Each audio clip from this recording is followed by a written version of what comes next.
Or you have looked at it, given it a name, and passed it by. Or you have said, how beautiful, let me smell it. All these are distractive actions which prevent you from looking at that flower. The speaker is Krishnamurti, one of the more challenging and creative men of our time. During the past 4 decades, the writings and talks of Krishnamurti have attracted an increasing audience in Europe, Asia, and America. This series represents the first time that Krishnamurti has allowed his talks to be filmed. In this second of 8 programs, filmed principally in the Ojai Valley in California, Krishnamurti, in public talks and in informal conversation, speaks directly to the fundamental problems of today. In particular, he speaks of the problem of change and suggests that the real problem is not changing society, but changing ourselves. Various forms of entertainment, including churches, but it has no meaning. Is it possible to empty the mind of the known? One must have asked this question vaguely or with a purpose, because one suffers, one has anxieties, whether it's possible to go beyond, or one has vague hints of it. Now we are asking it, we are asking it as a question which must be answered, as a challenge which must be responded to. And this challenge is not an outward challenge, but a psychological inward challenge. And we're going to find out whether it is possible to empty the mind of the known. Look at that oak tree. Actually look at it.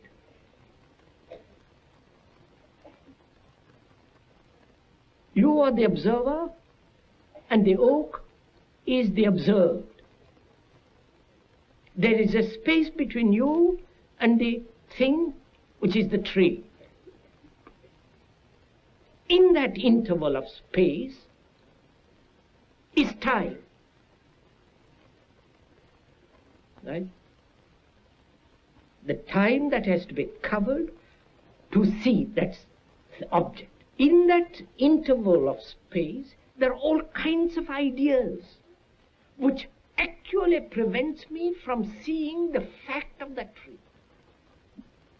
When you no longer name, no longer thought functioning as knowledge about that tree, then is there a space between you and the tree?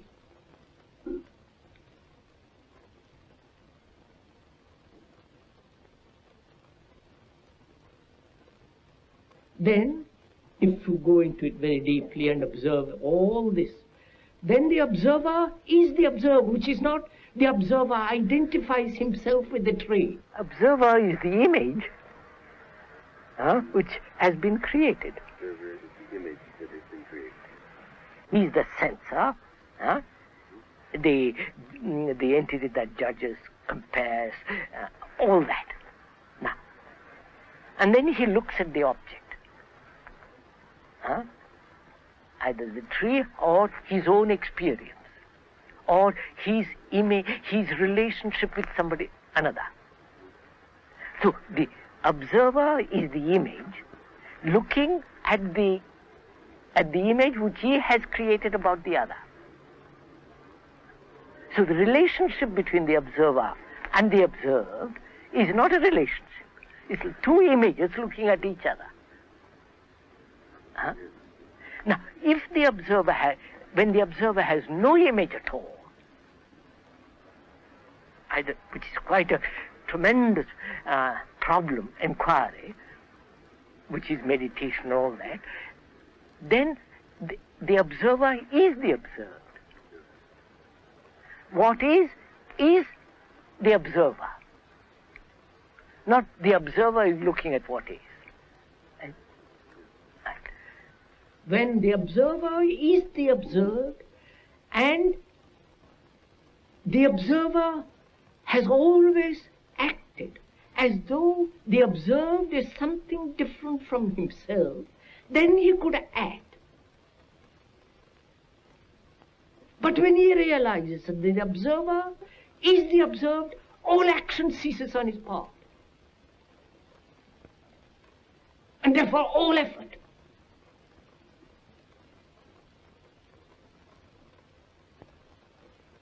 And therefore there is no fear at all. This requires a great deal of inward inquiry, inward observation, step by step without coming to any conclusion. Why do you choose? What is the necessity of choice? If you see something very clearly, as we just now saw what freedom implied, and when the mind is only free that it can see the total, when you see that clearly, there is no choice. It's only the confused mind that chooses.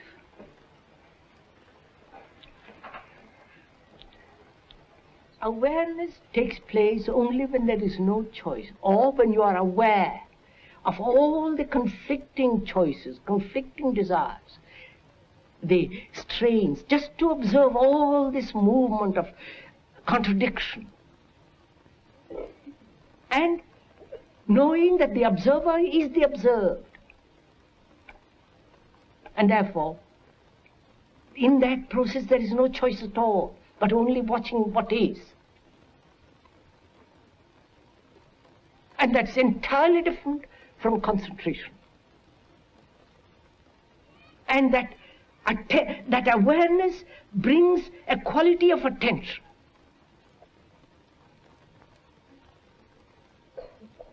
In which there is neither the observer nor the observed.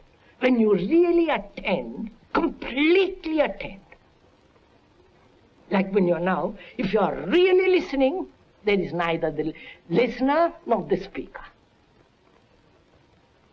And that state of attention brings about an extraordinary freshness, youth, not youth, in America they use that word terribly. The extraordinary sense of freshness, quality of newness to the mind.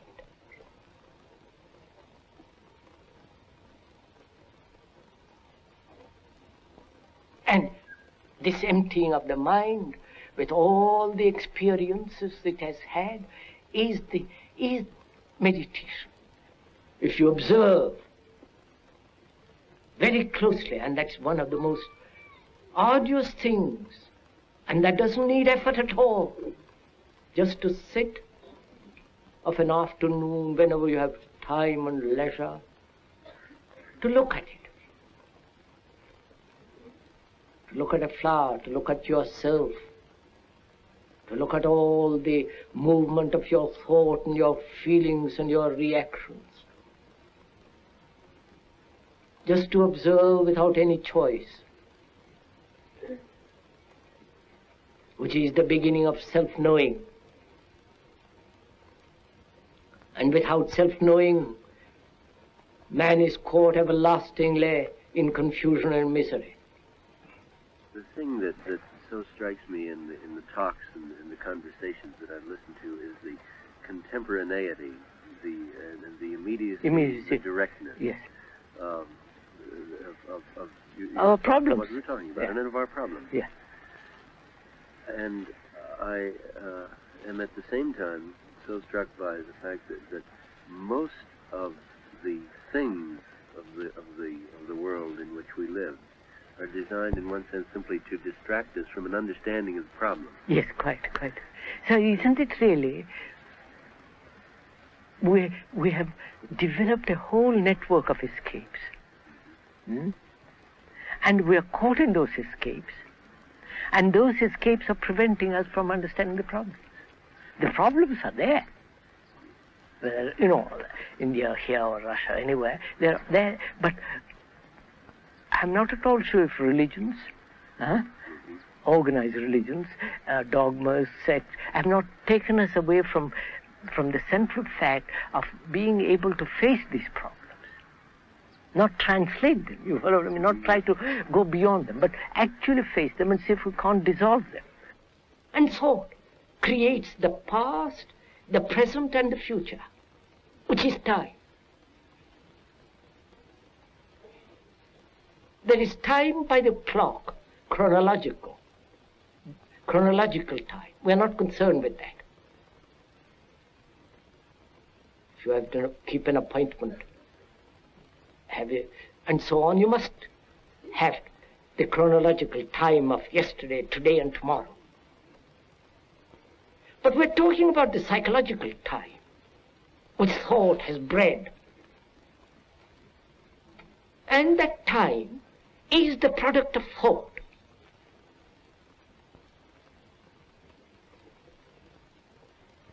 I have had that pleasure, I am going to have it, and I shall have it.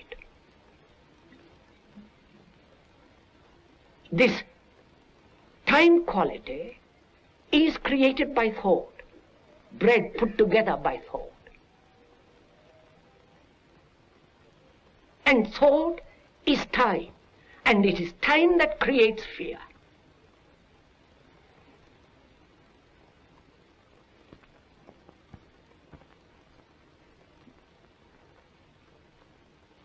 And without probing into this time, pleasure, thought, we are always bound by time.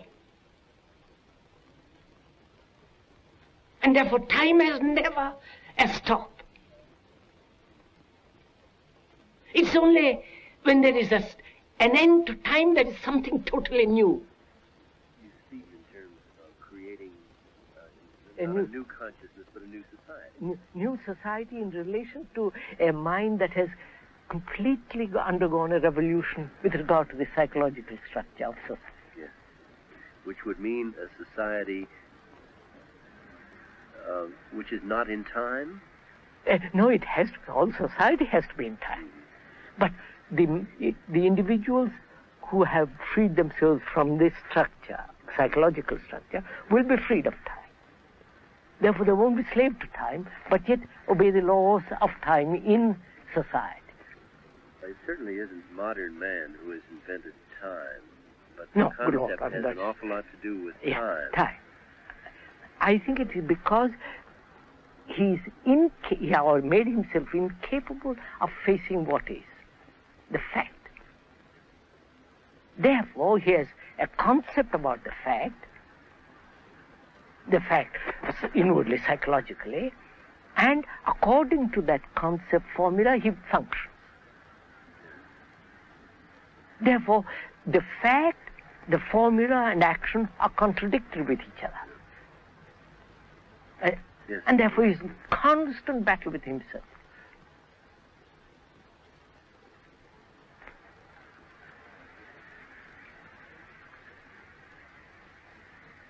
So is it possible to act without idea? Idea being organized thought, and therefore formula. Yes. It's only the free mind can see the whole. Right? But he must have some experience of the whole in order to see it. No. To see the whole thing, you need a very sharp mind, very clear mind. A mind that's not biased. A mind that says, this I like, this I don't like.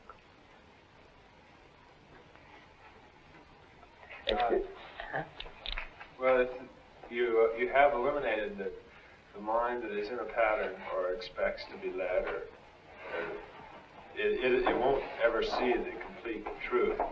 But does that necessarily mean that the mind that is free will see the truth? Look, if you want to see the view of that valley from the hill, you take a survey of the whole thing, don't you? That means your mind is no longer merely fixed on the Thatcher school or a particular school. You look at the whole valley.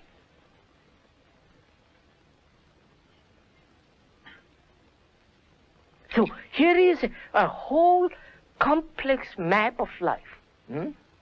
Business, all the rest of that. Very complex. And to understand the whole of that, you must be free to look. Therefore we say, free the mind from fear. As long as there is fear, that fear will take shelter in a belief. Christian or doesn't matter what belief. Because fear demands comfort, security, hope, and all the rest of it. So, being afraid of something, death or something else, that fear must take shelter in something.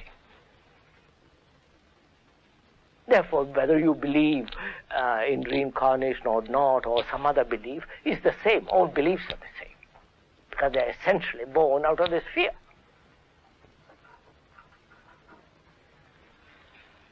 So really the question is, can fear be eliminated altogether? It's like inquiring into if there is such thing as God. I put it in quotes. That word God is so heavily loaded that has almost lost all its meaning. If one wants to discover it, if there is or if there is not, how does one proceed? Obviously, to find out, all types of belief must come to an end. And therefore, which means all form of fear must come to an end. Belief is a form of hope. And I hope because I'm in despair. And I invent a belief, a security, a state of mind which says there is something which is permanent. And I believe in that. And that belief, obviously, not only conditions all examination, all perception, but it prevents the total inaction.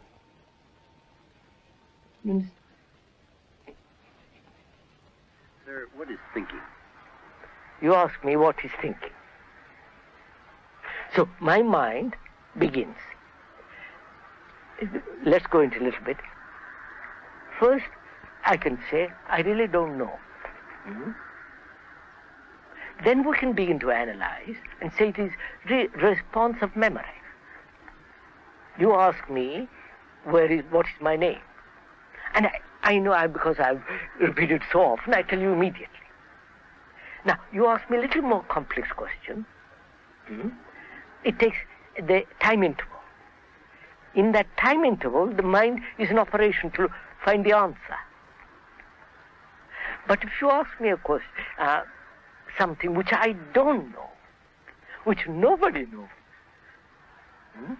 which no book or philosophy answered it, then I can honestly say, I don't know. I don't. It's both then a significant question and a significant answer. I really don't know. Now, when I say I don't know, I really mean I don't know. That means I'm not waiting for an answer or expecting someone to answer me or looking for an answer. I don't know. Which means my mind is completely alert, but I'm not looking because I don't know where to look or to whom to ask. Now, in that state, I begin to discover. Because that state is real freedom. Such a mind is the religious mind. No longer seeking, no longer demanding experiences, is not caught in visions.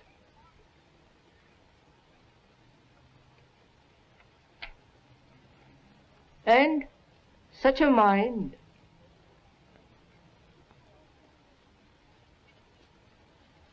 has an activity totally different, at a different dimension, which thought can never possibly reach.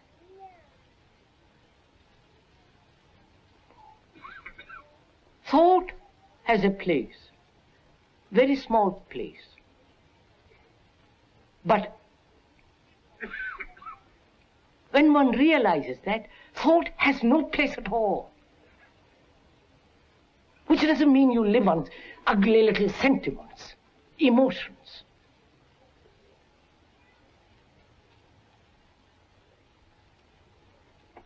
So one can function normally, healthily, sanely in this world with a mind that is not cluttered up by thought. And it's only such a mind, the religious mind, that can know something beyond all the imaginations and structure of man's hope. There is no perfect society. And society doesn't want man to be free. Society does not want man to be free, because freedom means, according to socials, freedom means disorder. Yes. Revolt means disorder. Revolution means disorder. So society says, forbids that. But man is always seeking freedom. But freedom merely outwardly, in relation to the social structure. Therefore, he is a revolt against society, but not a revolt against the inner psychological structure which has created this society. I don't... Yes. Therefore, the genuine radical is the revolution occurs within the human being. Yeah. Within the skin rather than within the framework of social order. Because we are taking a journey together into the whole psychological structure of man.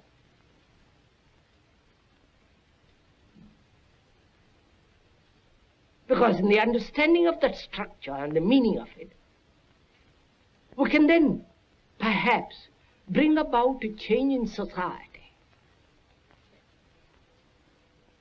And society, God knows, needs a total change, a total revolution. All similarities should be distrusted. Yes. Huh? You know what I mean? Yes. So, Sure. Psychologically, man has built this extraordinary structure called society. Because inwardly he is that. But outwardly he's going to lay down laws how to control that. But inwardly we have... No. Yes, I follow. Inwardly we are just wild. It seems to me that society and the individual's inner makeup, that a society and an individual's inner makeup can be governed by quite different laws. In fact, be two quite different things. And I know much less about the laws that may govern an individual inwardly than I do about the laws that govern society. Naturally. And yet at the same time, from what little I know about the laws that govern society, I find I have a profound pessimism with regard to creating a new society. Quite. So that's why, sir, the problem is not changing society at all. And we always go off about talking about changing society, good society, great society and all that. I think the real problem is, can there be a real mutation in the human mind? That is the real question. When that takes place, society will look after itself. It is as if that human society may have evolved, but the human being as such has not. Has hardly evolved. And that, of course, and that awakens a problem, brings a problem. Is there evolution? Psychologically, not outwardly, there is. But psychologically, is there such thing as evolution? That is, becoming better, changing from this to that, or creating an inward perfection. All that implies time. And time is essentially, through time you can't possibly change the psychological factor. So if one can put away all idea of gradual revolutions inwardly, then we have to face the fact what is inwardly each minute and see if that fact, if what is cannot be absolutely be eliminated immediately. That is the real question. I don't know. There is no end to talking, to words, to attending meetings and reading.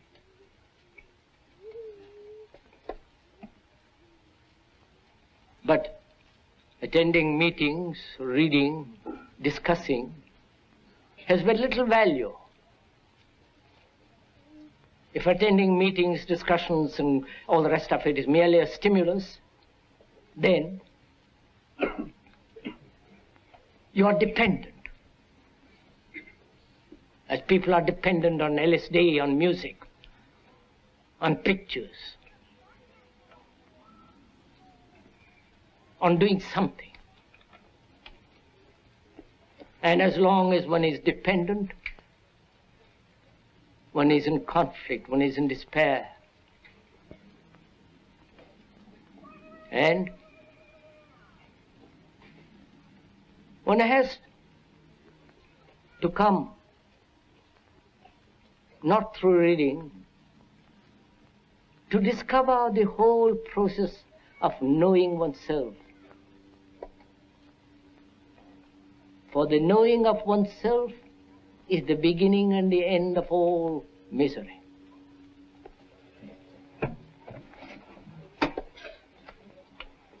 This has been the second of 8 programs presenting Krishnamurti, whose singularly challenging approach to the problems of our time places him outside of any simple category like philosopher or religious leader. Subsequent programs will explore love, fear, conflict, the aging of the body, and death. In his next talk, Krishnamurti will speak of freedom from fear.